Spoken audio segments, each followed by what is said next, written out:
సంక్రాంతి సంబరాలు మెల్లమెల్లగా స్టార్ట్ అవుతూ ఉన్నాయి. సంక్రాంతి అంటేనే ముఖ్యంగా గోదావరి జిల్లాలో జరిగే జూదాలు, కోడి పందాలు ఇవే మామూలుగా సాంప్రదాయ యాక్టివిటీస్ కంటే కూడా ఇవే కళ్ళ ముందు మెదులాడుతూ ఉంటాయి.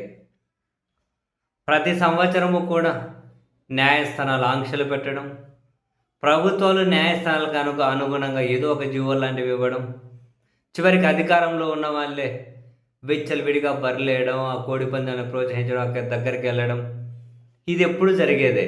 నిబంధనలు నామకే వాస్తే పెడతారు, అవి యథేచ్ఛగా ఉల్లంఘనలు జరిగిపోతూ ఉంటాయి. కానీ ఈసారి సంక్రాంతి కోడి పందాలు లాంటివి ఏమో చాలా స్ట్రిక్ట్గా అణచివేయబడతాయని చెప్పి నేను అనుకుంటూ ఉంటే, ఎందుకంటే ఎక్కడైనా కనుక పొట్టేలనో కోడినో కోస్తేనే చూసి పాపం కళ్ళు బయర్లు గమ్మించుకొని అంత సెన్సిటివ్ పాలకులు ఉన్నారు. కోళ్ళు కోసారనో పొట్టేళ్ళు కోసారో అను నడి రోడ్డు మీద నడిపించుకుంటూ పోయి అరవీర భయంకరమైన మానవత్వం చూపెడుతున్నటువంటి పాలకులు ఉన్న రాష్ట్రంలో ఈసారి కోడి పందాలు ఖచ్చితంగా ఉండవు.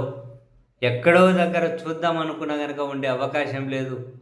ఏదో జరిగిపోయిన కోడి పందాలని రిలీజ్ లాగా చేసుకొని మళ్ళీ ఎక్కడైనా కనుక ప్రొజెక్టర్లు పెట్టి వేసుకోవాల్సిన పరిస్థితి వస్తుందని చెప్పి అలాంటి వాళ్ళు అనుకుంటూ ఉంటుంది. ఇంత సెన్సిటివ్ పాలకులు ఉన్నప్పుడు కొన్ని కోసినా కూడా తట్టుకోలేను, పొటేలు కోసినా తట్టుకోలేను, అంత సెన్సిటివ్ పాలకులు ఉన్నప్పుడు మరి అది ఎక్స్పెక్ట్ చేయడం మామూలే కదా.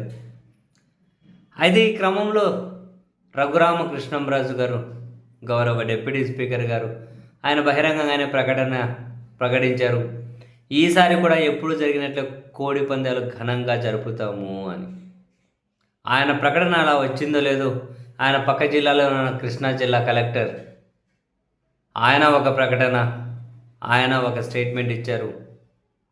అది కూడా కోళ్ళను హింసించడం, జంతువులను హింసించడం ఎంత నేరమో, చట్టరీతి ఎంత నేరమో దానికి సంబంధించిన ఒక కార్యక్రమాన్ని, ఒక సమావేశాన్ని ఏర్పాటు చేసి ఆ సమావేశంలో అధికారులకు దిశానిర్దేశం చేస్తూ ఎప్పుడు ఉండేదే నిబంధనలు ఉన్నాయి, వాటిని ఉల్లంఘించుకుంటూ పోదామని వెళ్తే ఈసారి కుదరదు, ఎట్టి పరిస్థితుల్లోనూ కోడి పందాలు జరగడానికి వీలే లేదు, న్యాయస్థానాల ఆంక్షలు ఉన్నాయి, వాటిని హింసించడం తప్పు, బహిరంగంగా పబ్లిక్గా దాని పేరిట బెట్టింగ్లు ఇవన్నీ కూడా తప్పు, ఎట్టి పరిస్థితుల్లోనూ కోడి పందెం నిర్వహించడానికి వీలే లేదు అని చెప్పి ఆయన అయితే కలెక్టర్ గారు, కృష్ణా జిల్లా కలెక్టర్ ఘనంగా ప్రకటించారు. మరి అంతేకాదు, కోడి పందాలు నిర్వహించడం ఎంత తప్పు అని కొన్ని కరపత్రాలు ముద్రించారు. కాసింత గట్టిగానే ఉన్నట్టున్నది కలెక్టర్ గారు ఈసారి, చూడాలి ఏం జరుగుతుందో.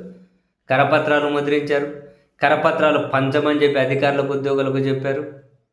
గ్రామ కమిటీ, మండల కమిటీ, జోన్ కమిటీలు అని చెప్పి కమిటీలు ఏర్పాటు చేసి దీని మీద అవగాహన తరగతులు ఇప్పటి నుంచి ఏర్పాటు చేయమన్నారు. ఎక్కడ కోడి పందాలు ట్రయల్స్ జరుగుతున్నాయో వాటిని ముందు ఇప్పుడే అడ్డుకోవాలని చెప్పారు. ఇంతకుముందు కోడి పందాలు నిర్వహించిన వాళ్ళు ఎవరైతే ఉన్నారో వాళ్ళను బైండ్ ఓవర్ చేసేయమన్నారు, కేసులు పెట్టి వాళ్ళను బైండ్ ఓవర్ చేయమన్నారు. ఎక్కడైనా కనుక ఇవన్నీ ఉల్లంఘించి కోడి పందాలు నిర్వహిస్తే వాళ్ళ మీద కఠినమైన కేసులు పెట్టి అరెస్ట్ చేస్తామంటూ ఉన్నారు. చాలా స్ట్రాంగ్గా అయితే చెబుతూ ఉన్నారు.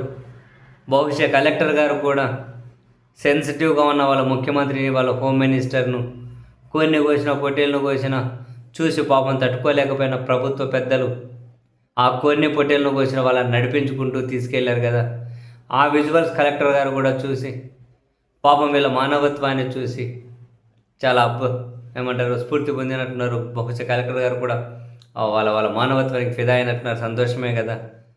సో వాళ్ళు ఇన్స్పిరేషన్గా తీసుకొని ఏమైనా దీని మీద కఠినమైన నిబంధనలు, ఉల్లంఘిస్తే కేసులు, ఇంతకుముందు నిర్వహించిన వాళ్ళ బైండ్ ఓవర్, చాలా కఠినమైనటువంటి నిర్ణయాలు తీసుకోబోతున్నాం అని చెప్పి అయితే చెబుతూ ఉన్నారు. రూల్స్ ఉన్నాయి, ఉల్లంఘిస్తే మాత్రం సీరియస్గా ఉంటుంది అని. చూడాలి మరి. ప్రతిసారి ఉండేటివే కానీ ఎంతవరకు కంట్రోల్ చేస్తారు. బహిరంగ పబ్లిక్గానే ప్రజాప్రతినిధులు, మంత్రులు, ఎమ్మెల్యే బహిరంగ కూర్చుంటారు, బహిరంగ కోలెగరేస్తూ ఉంటారు. ఏమనంటే సాంప్రదాయం అంటారు. మరి ఏం చేయాలి?